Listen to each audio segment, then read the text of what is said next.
Information to help you run your business better and improve your marketing campaigns. My name is Hank Hoffmeyer, and thank you for joining me on Hank's Marketing and Business Tips. Welcome to episode 259 of the Hmbt podcast. Today, I'm joined by Lou Everett and Sherri McManus of the Lou Everett Group. Lou and Sherri are known for their highly effective coaching, teaching, and speaking on the importance of personal growth and how it impacts our influence as a leader. Huge fan of that, folks. They have more of 4 decades of combined experience in training, coaching, and leadership. And they also receive training and mentoring from well-known and successful coaches and teachers from the likes of Tony Robbins, Zig Ziglar, Brian Tracy, John Maxwell, Jack Canfield, Paul Martinelli, and they're also certified leadership coaches and corporate trainers. Lou and Sherri, it's a pleasure to have you on the show today. You sound very well accomplished around the topic of leadership and networking and connecting, and that's something I often have as a topic on this show, and I'm excited to talk to you guys because I think there's just so much that you can share today.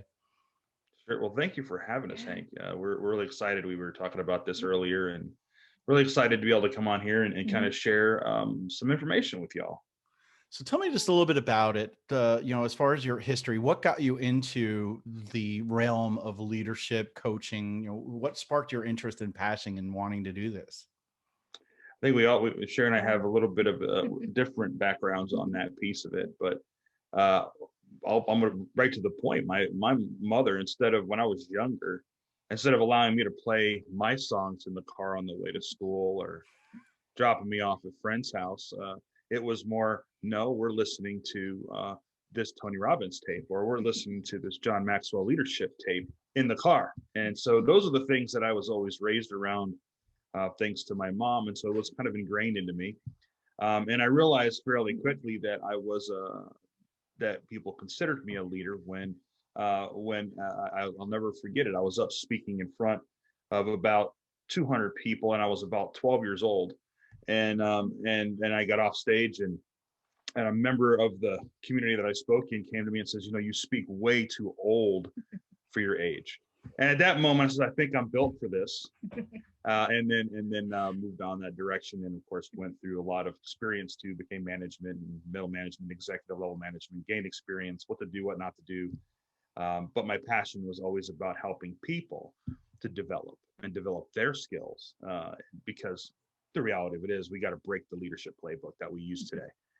There's a problem there that slowly infects companies, and so that's what kind of brought me into it in a very small story piece there. Yeah.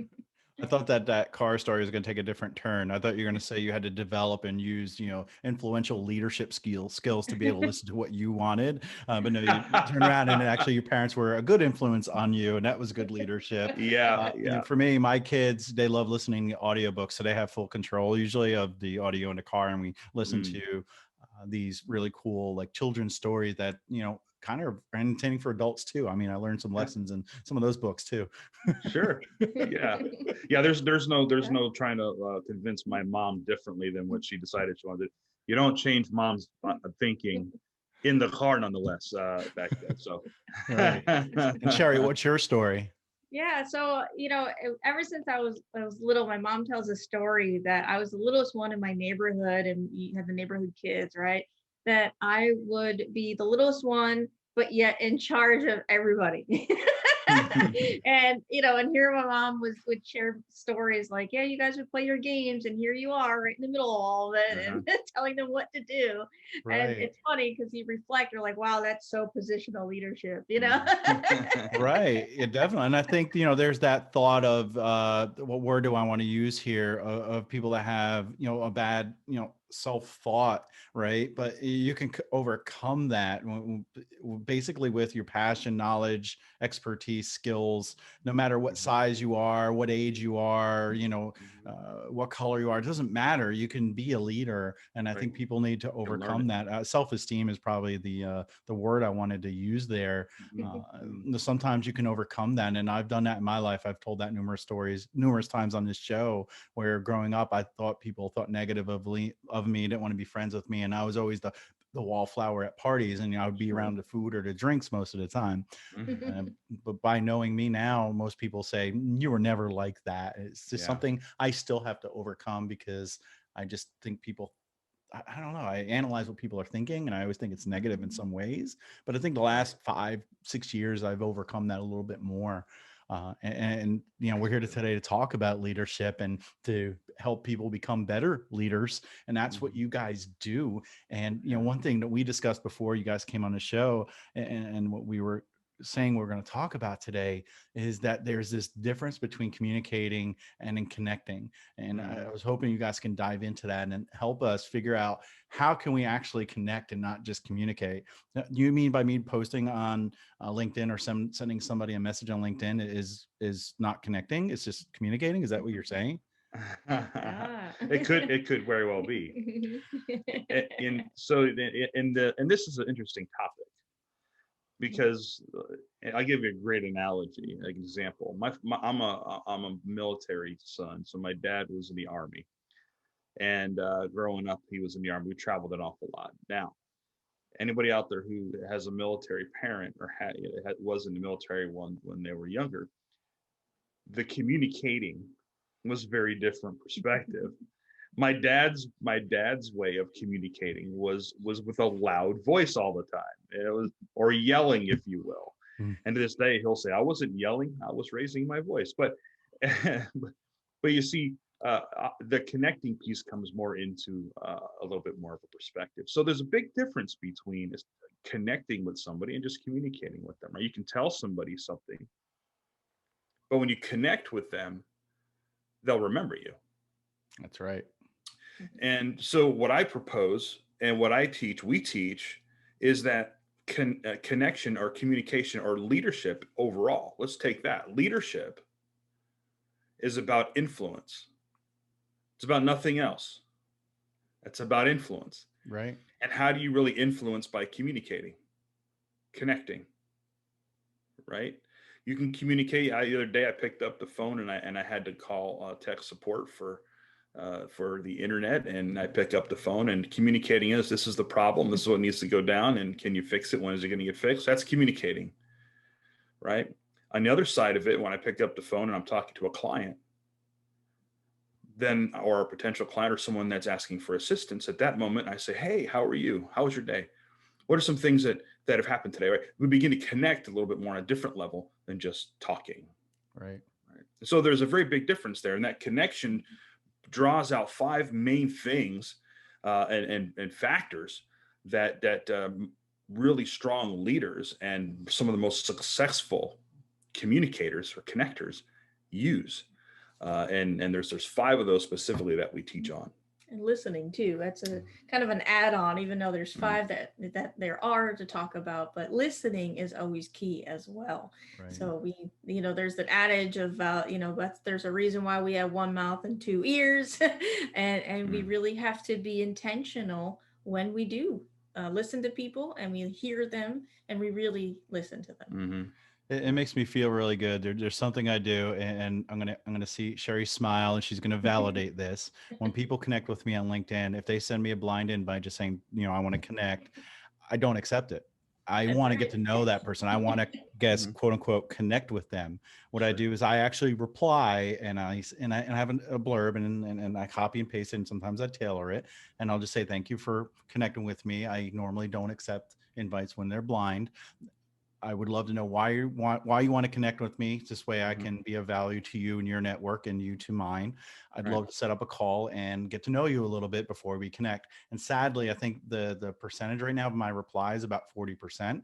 And I still get the thank you for connecting. Here's my sales pitch every now and then to that. Yeah, happens a lot. Yeah. Because what I want to do is, when I see somebody post on LinkedIn and I say, "Oh, I want to engage with this," I want to have that feeling that I have connected with them in the past. I know them, therefore what they're saying is genuine, etc. And I know they're a thought leader, or I know that they don't have an angle by sharing this. It helps me engage with their posts more. Right.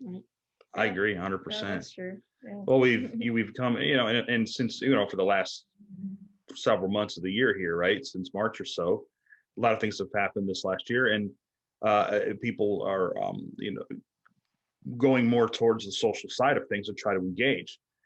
Challenge there is, and it's not, a lot of times it's not the fault of their own, of anybody really. I don't, it's, we don't know. You don't know what you don't know. It's like, well, I know my mentor says do this, I'm going to do that. Well, if it's not creating results, then there's where do you go from there, right? That's always the challenge. Where do we go from where we are when we don't know how? So how do we go from communicating to being a more effective connector? You learn it. Like anything else, it takes time and practice, right? And it takes patience, and it takes resources. So I mean, I've got there's five factors that I've narrowed down that some of the best connectors and communicators use, and these are just five. There's more that we could certainly add to this, but there's five, and if it's okay, I'll list them, and then you Sure. tell me which one you'd like to talk about. We can capitalize on any one of these. They're all very important, but these are factors that, for me, I don't know about you all, but if I want to look at the best, and if I want to get somewhere, so I want to get where they are, or have that type of skill, I look at the best. So these are five that have been narrowed down of the best, and their factors and what they use, and what makes them and gives them that credibility and to connect with people. Right. So one is relationships. Two is insight. So relationships is who you know. Insight is what you know. Success, number three, is what you've done. Four is ability, what you can do. And five is sacrifice, how you've lived. So we can go over all of these. I mean, we can easily talk through all of these pieces if you want. I think that it's imperative that we all understand that there is a way to get there. And I think I want to make sure it's clear to everybody that you can learn this. You can learn the skill of connecting with people. Right. Just like you said, Hank, before, is leadership. But we can learn the skill, but you're not going to go and listen to this podcast in 20 minutes, half hour, however long you spend on any podcast or any event, and walk out, oh, this is a miracle. I'm now a leader. It's not going to work, is it? You think that. Yeah. Yeah. And we find that leaders in some organizations, they have this misnomer of, let's put all our employees to a 1-day, full-day workshop or a big old conference. And then magically they're going to cram everything in their, they just stop there. They just in their head, and Right. then they're supposed to be all these wonderful producing people. Yeah. And we love to use the analogy of, would you feed a newborn baby pizza? No. But that's how equating when you. I was just thinking about me being a baby, and would I object to that? Probably not, but Probably not, good. right? Most babies wouldn't object, but yeah. But most likely, no, they can't chew it. They haven't learned it. They probably don't even have any teeth yet. They're gumming it to, So right. They haven't developed the ability to do that. Yeah. And that's it's a funny analogy, but it kind of hits the point of, listen, as leaders, it's our responsibility to understand that, it's a daily and intentional process, and Right. it's a journey. It can't be crammed into 1 day, 2 days, a week, whatever your magic number think it is. It's an everyday, it's a constant earning. Yeah. And like you said, it's developing. And when you started talking about those five items and looking at people that are successful doing that, I always heard the phrase, if you want to be a millionaire, hang out with billionaires, you'll get there faster. And that is part of it. Always look at people that are very successful in what they do and try to emulate them and learn from them. And the five things you rattled off, until you got to number five, I said, that's pretty much what I do in my calls that I have with people, when that want to connect with me. I talk about what I can do for them, what they can do for me, experience, what I've done now, sacrifice. Now, I don't know if that's something I should or how I would add that in, but it could be, this is what I've given up in my life to do something else, or I give away my time to help others or something. I can always mention that, and that can be practice.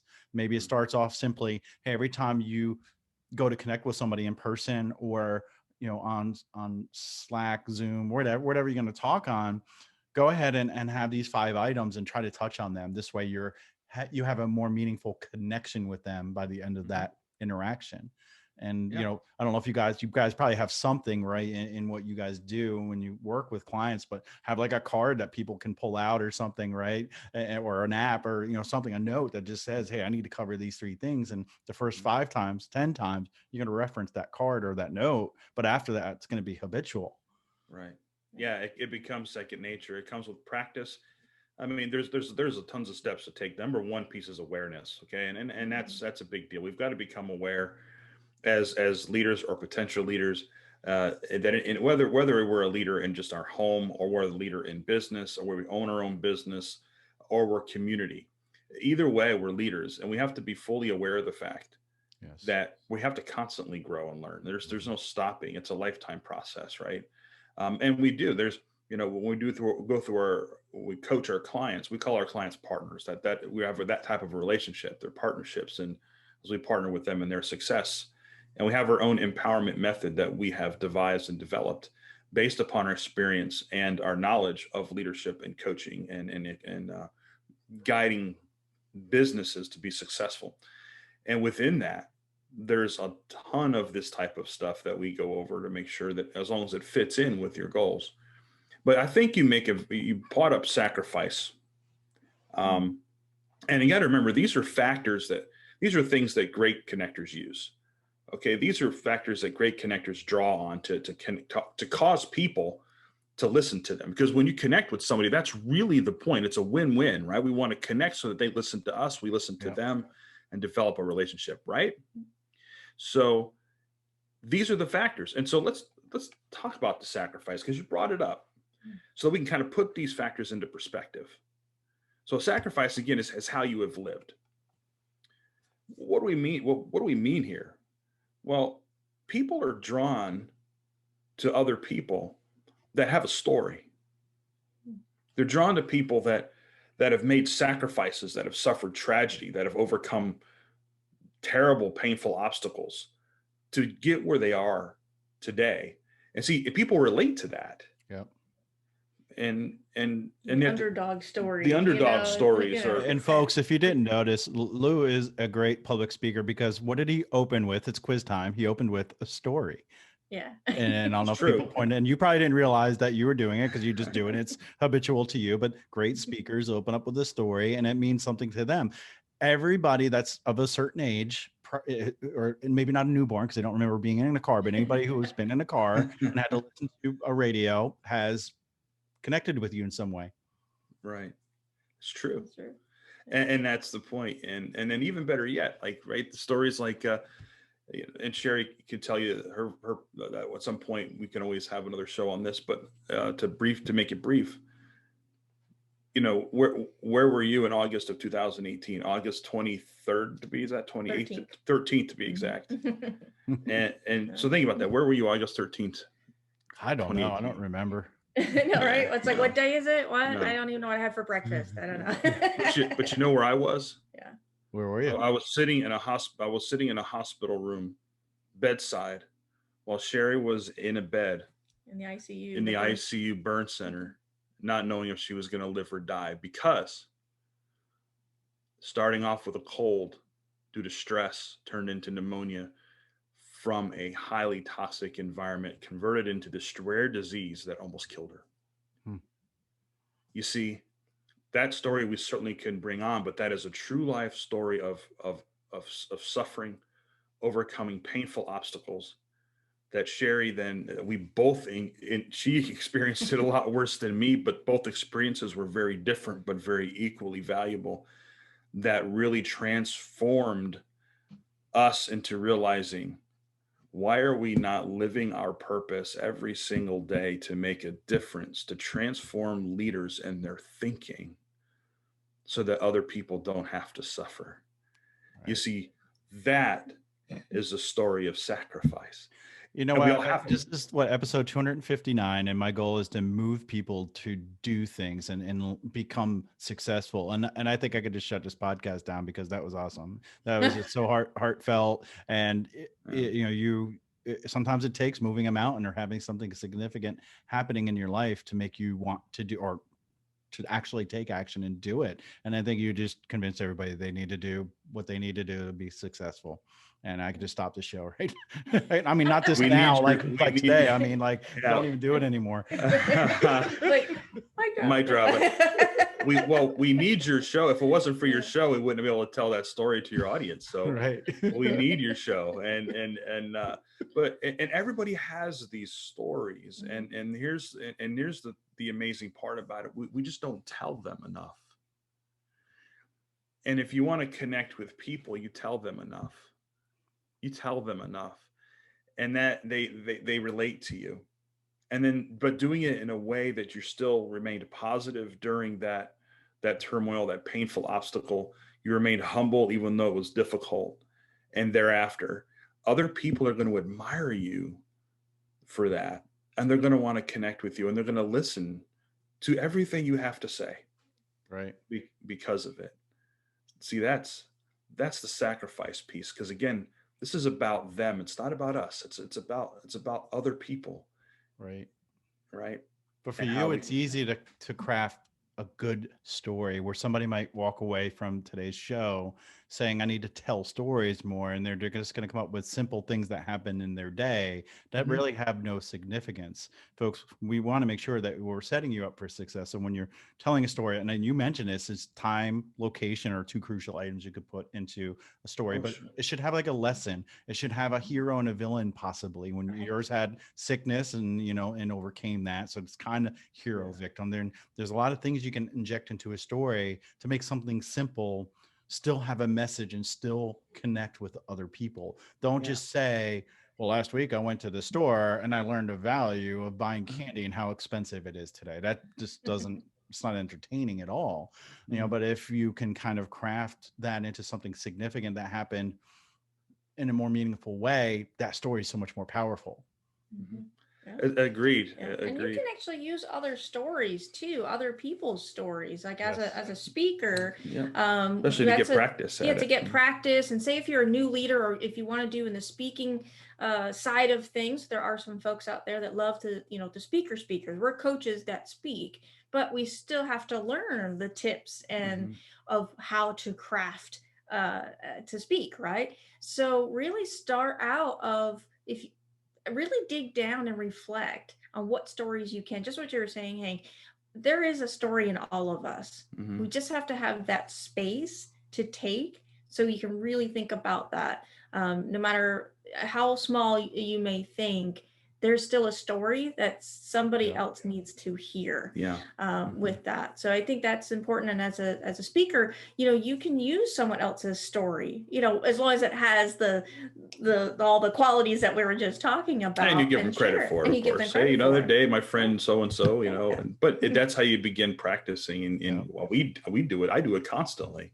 I'm always using other people's stories because sometimes they're better than mine. So especially in business, when you can use like client stories to help sell a product or a service. That's always the best way, because they don't want to hear how great you are. Like, I help my clients do this and I'm awesome because, I make 7 figures and I'm able to help my clients. That's how successful I am. Where if you just say, a guy named Joe came to me and he really just wasn't doing well. He was an introvert, didn't connect with people. And we sat down and worked with him as a partner, and he's able to go out, meet new people. And instead of just meeting one person when he goes to a networking event, he's walking out with 20 business cards. Something like everybody can relate to that. Like, oh, I go to networking events, I'm afraid to talk to people, but he walked out with 20, they're going to want to work with you. That's right. That's true. And it's fun. It's great that you bring this up, Hank, because this goes right into one of these other connector factors, ability, right? What you can do. And just like you're saying, excellence connects, right? Excellence connects. And so others may want to connect with you because of your ability in a certain area. Yep. Now, and you have people that might perform. I know people that perform at a very high level, and I want to learn from them. And that's why we completely got ourselves connected, engaged with trainings and such from John Maxwell and Tony Robbins and all those, because there's certain things, not including the local level trainings, but when individuals that perform at a high level have instant credibility. because they're just always performing, and they're just so good at what they do, and people admire them, right? They want to be like them. Yeah. And so when that person speaks, people listen.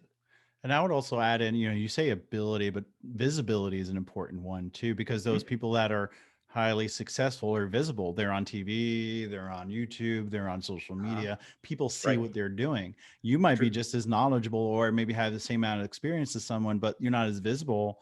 Right. Therefore, people are not going to connect with you or want to seek you out.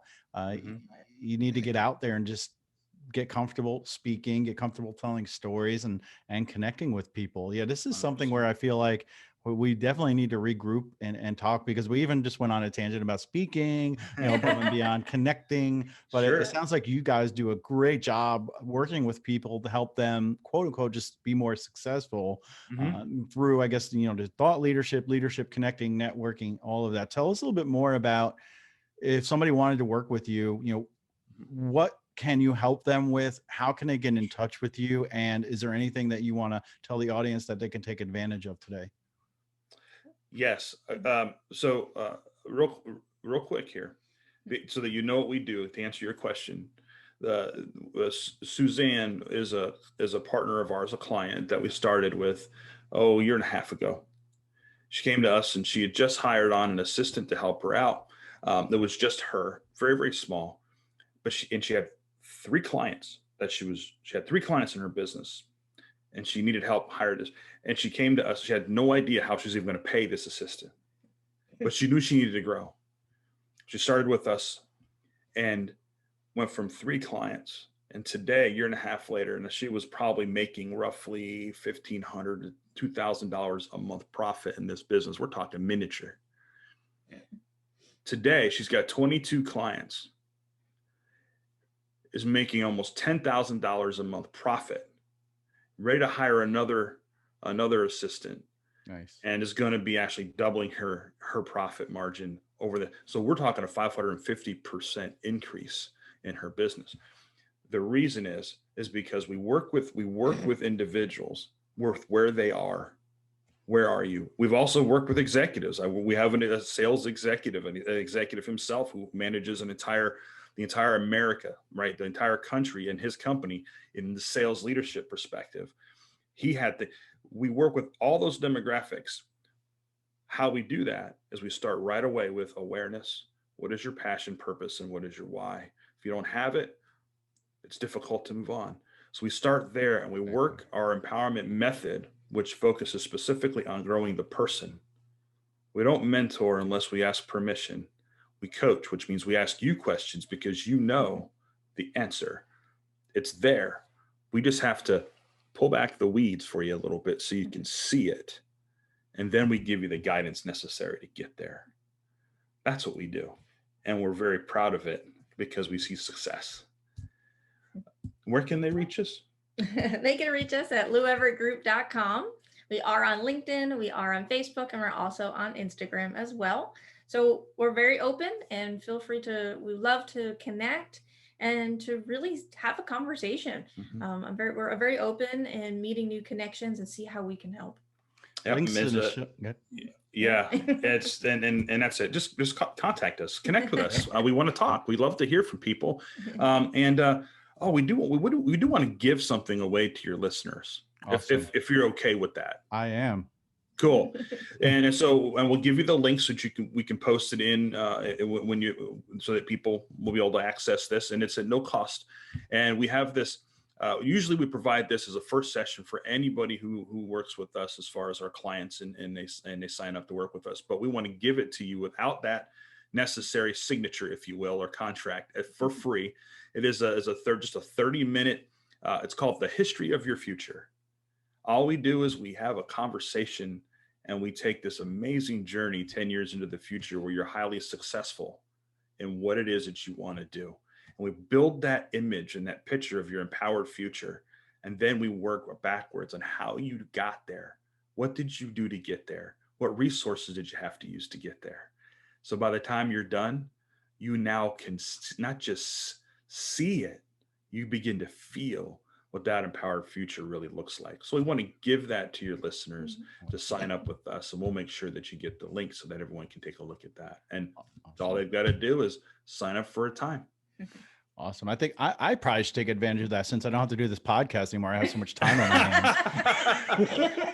Anytime. Come on over, man. Links in the show notes, folks, how to connect, how to get the 30-minute history of your future session. That sounds awesome. And I loved how you explain what you do, because a lot of time I talk to people and they're hesitant to work with mentors and coaches because they don't understand what they do and how they can really help them. And it's great that you can explain that so folks would know, hey, basically, if I want to be successful as a professional or as a person, I should work with you guys. And that's pretty much what it comes down to. It sounds like you partner with people on a level that you really peel back the onion, get to know who they are, and help them get to their 10-year plan, right? Which is a lot better than a 5-year plan. Folks, if you want to hear previous episodes, head over to hankhoffmeyer.com/Alexa.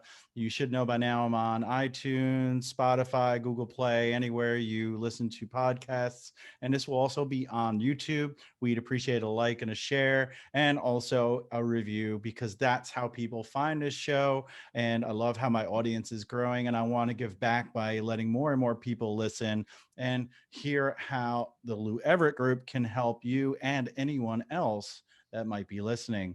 Until then, folks, connect more and stop just communicating.